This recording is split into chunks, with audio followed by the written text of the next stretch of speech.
Dando sequência aos fenômenos de indução eletromagnética aplicados, contextualizados no dia a dia, na aula anterior eu falei com vocês sobre o captador de guitarra elétrica. Se você não assistiu, tá dando bobeira. Vai lá na playlist de indução eletromagnética, é o primeiro vídeo, e você vai ver as noções básicas do que você precisa saber de indução eletromagnética, porque a partir de agora, nessa playlist, você só vai ver as aplicações já contextualizadas.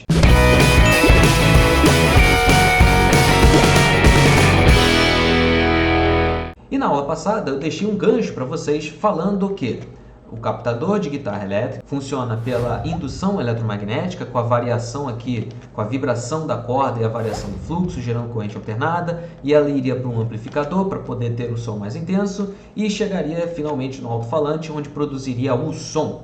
Mas aí eu falei que o alto-falante ele também funciona pelo fenômeno da indução eletromagnética. Como que isso acontece, João? Fala aí pra gente. Vamos lá. A gente tem a estrutura interna do alto-falante dessa maneira. Você tem um ímã que ele é fixo e ele é permanente. Se ele é permanente é porque ele dura, bastante com essa propriedade magnética dele aí expressivamente. E ele é fixo, então ele está preso. O que pode aqui se movimentar é o próprio alto-falante, mais especificamente essa partezinha aqui enrolada, feita de um material condutor de eletricidade. No caso, isso aqui é uma bobina, gente. É uma bobina, nossa velha bobina.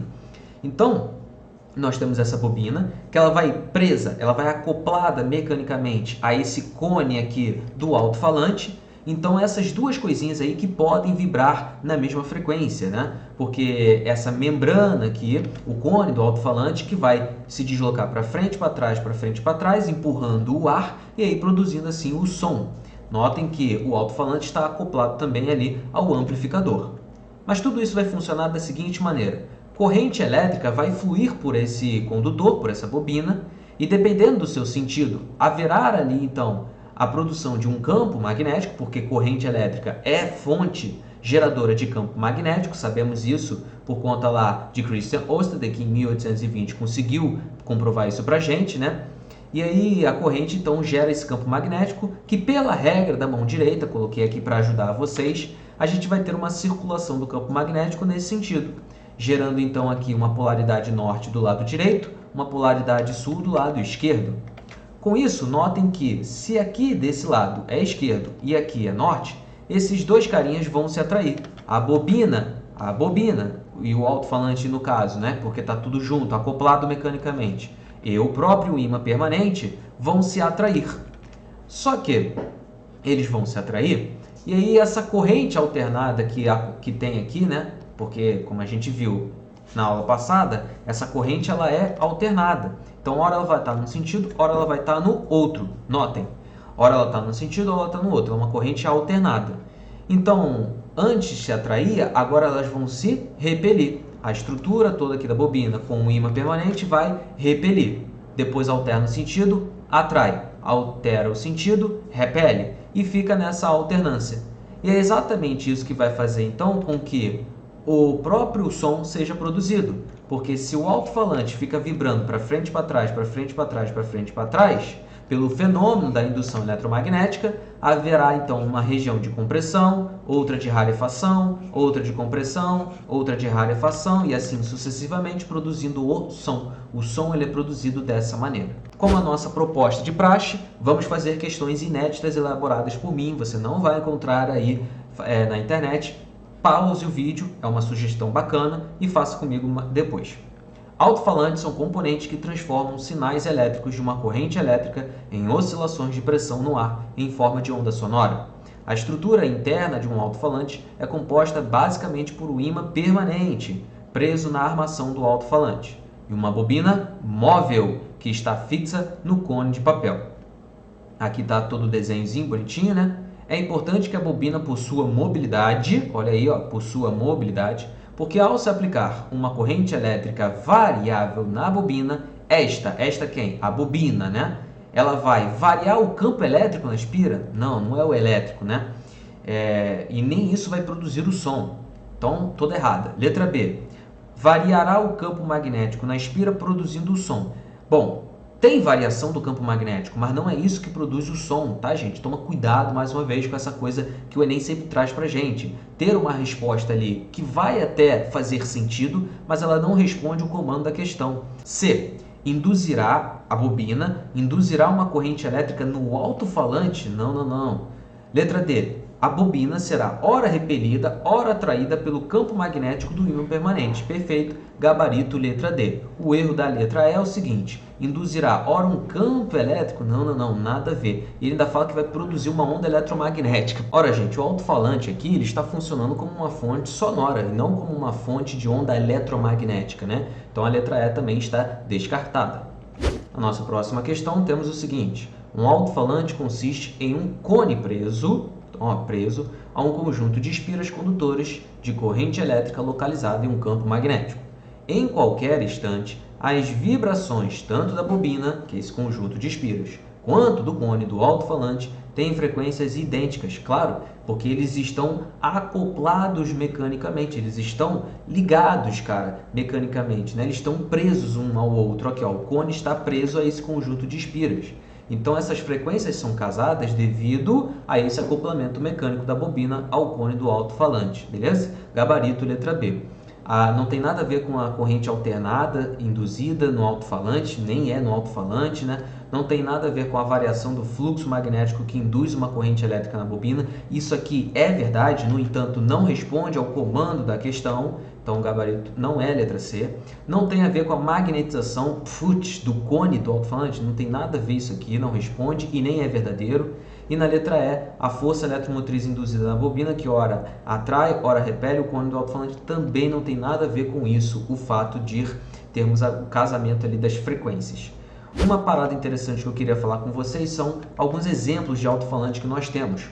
O subwoofers, né, ele vai reproduzir sons graves, ou seja, uma frequência baixa, fica ali entre 20 e 100 Hz. E não é à toa que ele vai ser indicado para instrumentos do tipo contrabaixo, o surdo de bateria, e são instrumentos, são alto-falantes no caso, com uma estrutura, né, com uma dimensão um pouquinho maior do que os outros, bem como os woofers, que reproduzem ali um som grave também, na faixa ali de 50 a 3.500 Hz. É claro que já aumentou essa faixa, então está aumentando a frequência, vai pegar ali uma faixa maior, mas essa categoria é que vai compor aí a maioria dos trios elétricos, né, que vão utilizar vários tipos de alto-falantes.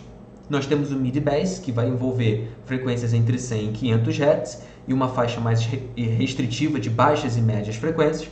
Tem o mid-range, que vai ter ali a frequência entre 500 Hz a 5.000 Hz ou 5 kHz, e elas possuem maior fidelidade à faixa da frequência da voz humana, né, cara? Então vai produzir ali, é por isso mesmo que elas vão ser utilizadas em falantes de voz. E temos outros dois aqui, os tweeters, que também são bem famosos. Eles são responsáveis ali por sons mais agudos, frequências girando ali em torno de 2.000 Hz a 20.000 Hz. E por serem frequências altíssimas, esses alto-falantes aqui, eles vão ser menorzinhos. E tem o triaxial. O triaxial ele contém ali um woofer, um mid-range e um tweeter na mesma carcaça, né? A ideia é vocês perceberem que sempre tem ali, a gente pode sempre fazer uso de um conjunto de alto-falantes na mesma estrutura, na mesma carcaça ali que você queira juntar. É sempre tendo o interesse, o objetivo de produzir um som com uma qualidade boa, né? E, por exemplo, a gente junta altos-falantes do tipo o woofer e o tweeter para justamente filtrar algumas faixas de frequência, né? E aqui entra em jogo os capacitores. A gente poderia falar deles aqui, porque eles têm a importante propriedade, nesse caso, de bloquear correntes contínuas e correntes alternadas de baixa frequência, né? Para facilitar a passagem de correntes alternadas de alta frequência. Isso vai ser usado, por exemplo, para separar os agudos, né, que é aqui embaixo, com o tweeter, sons de frequência mais altas, de uma música, canalizando-os aqui para o tweeter, né? E aqui embaixo o woofer ele fica com a frequência mais baixa, ele fica com os agudos, tá? Inclusive, gente, quando eu falei que os graves, né, no caso aqui o woofer, que ele fica com os graves, frequências baixas, e aqui os tweeters ficam com frequências agudas, frequências mais altas, né? Não é à toa que esse alto-falante woofer ele é grandão, porque se esse alto-falante ele vai ficar vibrando para lá e para cá, notem, é muito mais fácil uma coisa pequenininha se movimentar, variar o seu movimento por inércia, do que uma coisa grandona. Então, os alto-falantes grandes, eles vibram com uma frequência menor mesmo por conta da sua dimensão, da sua estrutura. Por inércia, é mais difícil variar o movimento deles, né? Então, os alto-falantes grandões, eles ficam mais responsáveis por frequências baixas, os graves. Se você vê um carrãozão aí com um puta sonzão, você vai ver que a turbina, né, o alto-falante, ele é grossão e funciona muito bem o grave. Aí fica aquele batidão, aquele gravizão. Enquanto os alto-falantes menorzinhos, eles cumprem ali a função de ter uma frequência um pouco maior, mais aguda. Mas se você quiser mais sobre a eletrodinâmica e também o eletromagnetismo junto, deixa aqui no comentário que eu explico para vocês. E para a gente finalizar esse vídeo, eu queria mostrar aqui para vocês que também o microfone de indução funciona pelo fenômeno da indução eletromagnética. E tudo aqui está conectado, mas isso aqui será um assunto para o próximo vídeo. Espero que vocês tenham curtido, dê aí um like para ajudar a nossa comunidade, fortalecer a gente. Muito obrigado por vocês terem ficado aqui até o final. Espero que vocês tenham curtido as questões também novas e inéditas que eu propus. E a gente vai ficando por aqui. Um forte abraço e bons estudos!